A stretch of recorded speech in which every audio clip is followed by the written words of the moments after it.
Hello, welcome. Good morning, afternoon, evening. It is Unfiltered with Matt and Nigel. Walsh. There we Yeah, go. Good afternoon to you, Nigel Walsh. How are you good doing? afternoon, sir. I was just noticing the two of us are in black t-shirts. Yeah, a navy blue t-shirt. I did It's laugh. hot My and my it's hot. my wife did say, well, two things. My wife did say she sent me an Instagram reel that went, "The men have got the clue for the airplane outfit." And she had a picture of the aisle where there's like man after man after man in plain black t-shirts. So obviously, it's the thing.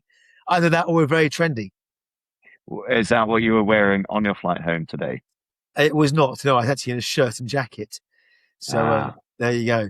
But I very got good. changed the shower when I got home. And then the second thing, of course, is yes, it's hot. I think we've spent the entire time walking around going, oh my God, it's too hot. So for those in non-UK or European countries, it's currently, I don't know, what is it, 33 here, 32, and it's like Yeah, it 90 was degrees elsewhere. It's warm. toasty, Yeah. toasty. How's New York this week? Weather-wise. Sorry to Very be so good. British. It's actually cooler than the UK. And I was in Boston as well. I had a great trip, actually. As always, I love being in our New York building.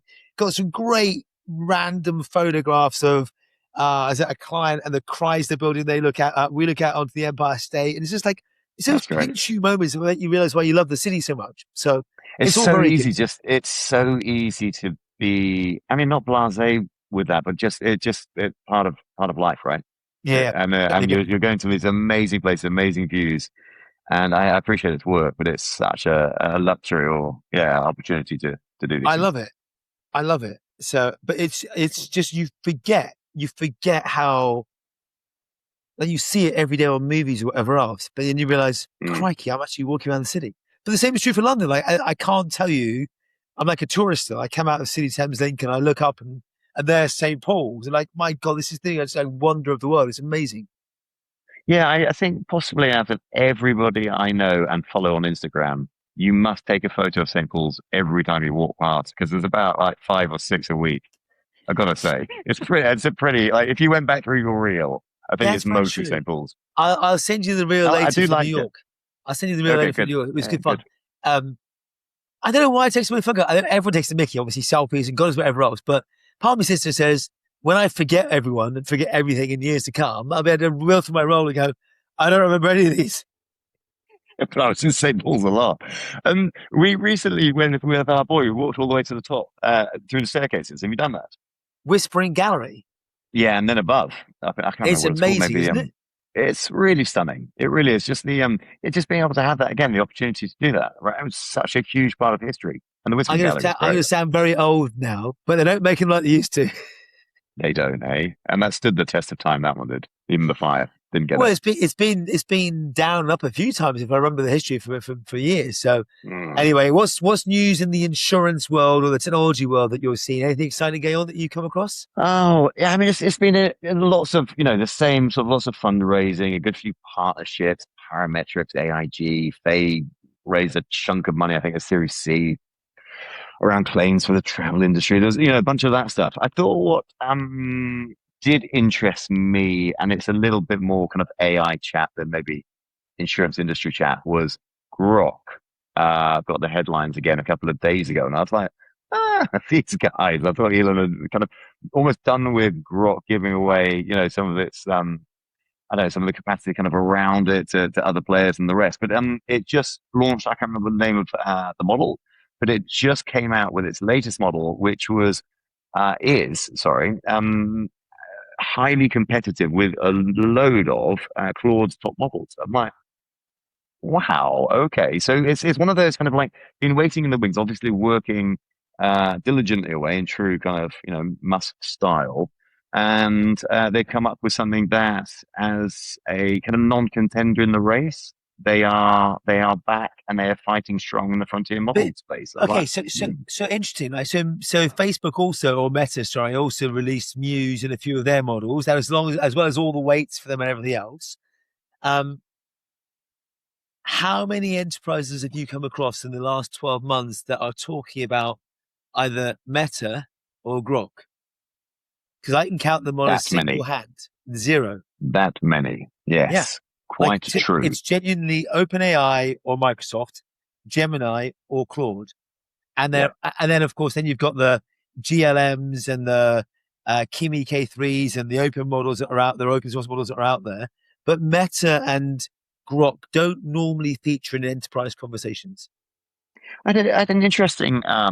So on that note, I was judging for the Insurance Times Tech and Innovation How did that Awards go? this week.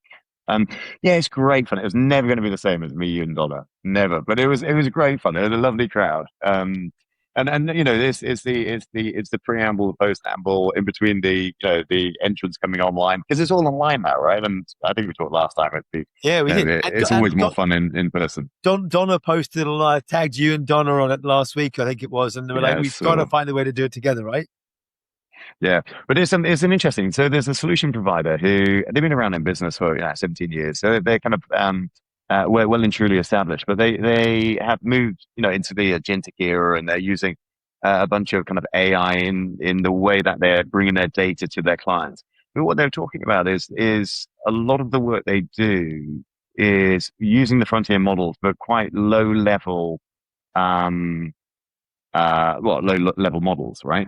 Within these kind of frontier providers. As in So, usually um, Haiku as opposed to Opus yeah, 4.6. Exactly. totally. And but like properly, probably, but they tested it to death, and what they recognize is actually what they require isn't that sophisticated, and they're able therefore to get it out much cheaper to the clients, and the clients are really happy with that. And then they're not asking for the top tier models with the greatest I don't know intelligence, complexity, understanding, or whatever they require.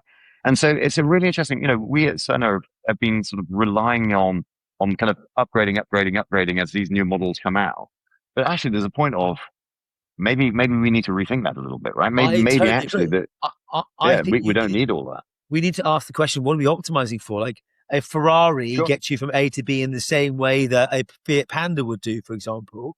Um, and if there's traffic, is there any difference? Like it totally.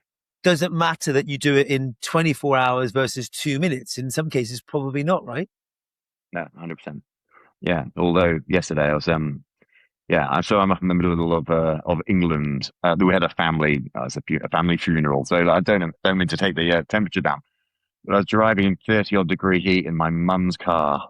What I could have done was make on and that. So yeah, we wouldn't have got any good egg quicker, but I wouldn't have been sweating so much at the end to tell you. But there we Oh, go. I have so many Bless her. comments, probably Bless her. all inappropriate to record. So I'm going to keep my mouth stuffed. Um, yeah. There we go. No, Anyway, I'm what about sorry to you? hear What that. have But you seen? Oh no, there's it's all good. been It's a there's lovely been day. loads of things that are interesting to me. Like I was with someone yesterday, and I think that the net is the news isn't slowing down anytime soon, but it feels like all more of the same. And I don't mean that in a bad way. It's like there's just lots of activity. How much of it is churn and stuff like that versus how much of that is actually materially going to make an impact on what we're up to? There's big announcements and there's little announcements, and you just got to work out, well, what Yeah, one's what. The big one this week was Nvidia, for example, and their AI factories and financing, which was 500 million of money under a heads of agreement to go sort that out, which I thought was super interesting. Um, and again, Nvidia at the core, almost financing the AI factories of the future yeah, with the likes yeah, of yeah, Blackstone, and I think it was Blackstone and a bunch of others. So they're really interesting, big announcements in my mind that you go, huh, that's really, really super interesting. Um, so that was on top of mind. The other was you saw that Accelerant was purchased by Thoma Bravo. Thoma Bravo being the same company that gave the keys back to Medallion not a few months back because they didn't want to buy, or if they thought it had run its course as a software business. At least again, my take of it. So interesting, and obviously Accelerant is positioned as a risk exchange. And then you go back to our friends at OpenAI, and I shared the clip with you a minute ago, which will be in this week's newsletter as well from a friend, which was they seem to have had a lot of exits. So um, their CRO, who's ex Slack, was there for 9 months and has just exited. And then you look at this clip from Ed Elson of Prof G Media, and there's been quite a few exits from the COO, admittedly been there for 8 years, decent innings, through to a number of other execs. So, And then he links it all the way back to the circular economy. That means it's this amount of revenue for Microsoft and this amount of revenue for Amazon. You do sit there and go, how much of all of this is propping everything else up? Or does it Yeah. need to in the short term? And you saw the debate 6 months ago about circular economy and circular funding. So it's intriguing and interesting in one way. But you shared the clip with me, and I mean, we were talking sort of, I don't know, what's it, 8, 9, 10 roles, right? I mean, and these are all senior figures. Yeah. Um, yeah, it is. It's really, I mean, that's never a good signal. Never a good signal, right? And yeah, Or again, Captain Optimistic, as you know, or they say the people that got us here are going to get us to the next phase. We need to change that, which is totally cool too. yeah. So, and what we don't know, right, is Yeah, or there's how they left. always three sides to every story, right? You know, our side, your side, and the truth. So Yeah, there you go. Interesting. You come back, rewinding a little to you just there's continuous kind of big deals. There's buoyancy in the market. It looks feels positive, and I think how we talk about the work we're doing at Sonar and ServiceNow. It all seems very upbeat, and we're moving in the right direction, which is a great thing. I was just off without giving details away. I was just off a board advisory call with the ITC Vegas guys, which I sit on. And again, they were talking about, and it's really interesting using that as a kind of proxy for what else we're seeing in the industry. And they were sharing the floor plan and talking through kind of commercially where they're at, and it's just really really positive, and like I'm really glad as well. It looks like it's going to be a great event, and we'll be doing more around that. I know both our companies will as well with them, but it's we're talking about kind of the big sponsors that are coming in, the size of the booths that are being taken, the types of companies that are involved, and it's like, and it's just. So I asked Nicole, who is the president of ITC Vegas, kind of her rationale for that, and it's just a whole load of things of everything from you've been in market for a long time to some of these companies start small with them and they grow those yeah, relationships, but also just completely. the industry is so big and so broad, and it's had a good run, right? And so we're coming into we've got some cash to put down, and for some they've consolidated away from it elsewhere and put it into Vegas, and others are playing I, playing I, their shots and getting returns. So it's great to it's see. interesting. I often talk about the 10-year overnight success for startups because you look at the ones that have exited and done some cool stuff. Um, they are 10 years in the making. And to be fair, ITC is what, its 10th year or 11th year this year. It's, Yeah. they're not like, you don't, maybe the velocity of startups these days is now 2 or 3 years because of the technology before they get acquired or exit or consumed by a bigger organization. But these sorts of industry changes, bar or what we're up to, do take 10 years. I'd love to compare the messaging in year one. Maybe it's a question back to Jay Weintraub and co. to Mm, messaging today and what's different. What in yeah, reality is different, or are we still just talking about things in interesting ways? yeah. I wonder. I mean, it's certainly evolved, right? I remember chatting with Jay about that because he got it to a really decent size, but then I think he was himself kind of amazed, the progress Yeah, it took sort of beyond his tenure, right? And and it just jumps, right? it's a beast, yeah. It is a beast of an event, but if you know how it works and what you're going there for is, it works well. And yeah, we were saying earlier before the call, it'd be great to get Bill on the call next week and see if we can chat it through and see what we can expect for those who are going. So Yeah, yeah, it's super cool. cool, It's very cool. super cool. And another favorite of mine this week was, and I'm still wearing my whoop. Are you still naked? Oh, Look at I don't this, believe it. look at this. Didn't exist. They've now connected their product to Medicare beneficiaries. So in the US, if you're on Medicare, you can now get Whoop through that as well. So, which I thought was interesting because you saw that in the UK, the NHS a few months back or weeks back came out and said, we will start to reward people for doing 30 minutes walking every day. I think Yeah. this whole quantified self, you can take it to the nth degree like you and I used to or do sometimes. You don't at the moment, you're still naked. Um, but I think getting the rest or the long tail of the population into understanding movement and sleep and all the things that we're supposed to know better about is super interesting.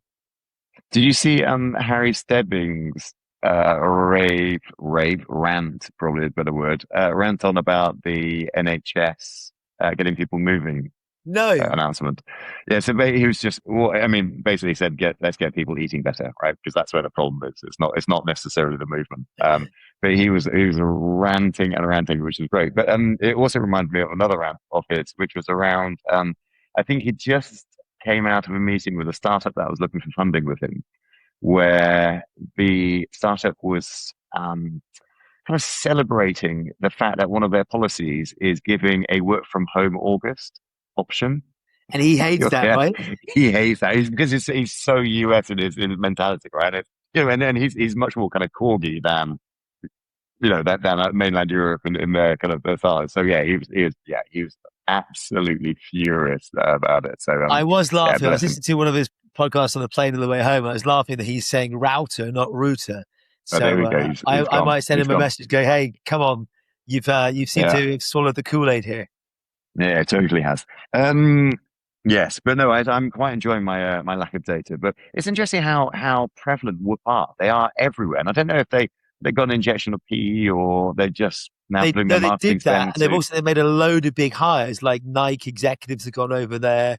There's a lady that's gone into the CEO. They've done a load of really big senior hires over the last, I think, 2 to 3 months. And they've been quite. If you follow them on LinkedIn or elsewhere, they've been quite prevalent with some of their announcements. I mean, So but they're like we talked about. They're on the Tour de France, but I see them. I see them in across the tennis. They're just, they are absolutely everywhere I look.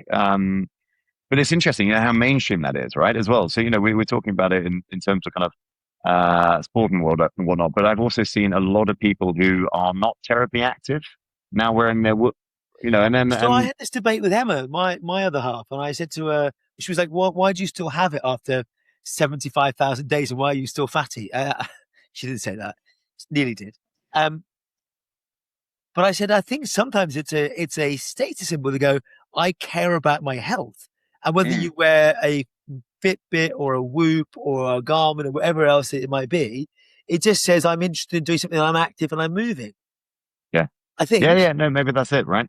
And but it's interesting how what data points are of value to different people as well, and how they're using it, because I don't know, maybe just it tracks your sleep is enough, right? We don't want to wear our watches. We put our phones down, and actually you don't have to be a I don't know, a Formula One driver or whatever else, right? You Yeah, you yeah. just want to know that you've had a good night's sleep and you get some But data around that. but I think back to your point, they've got the partnerships with not Mercedes, with Ferrari and a bunch of others, which makes them really really interesting. So Yeah, if that's where we've often talked before about the link between folks that are competitive or former athletes or like to work out or exercise, and indeed then the corporate world is quite interesting. I think so.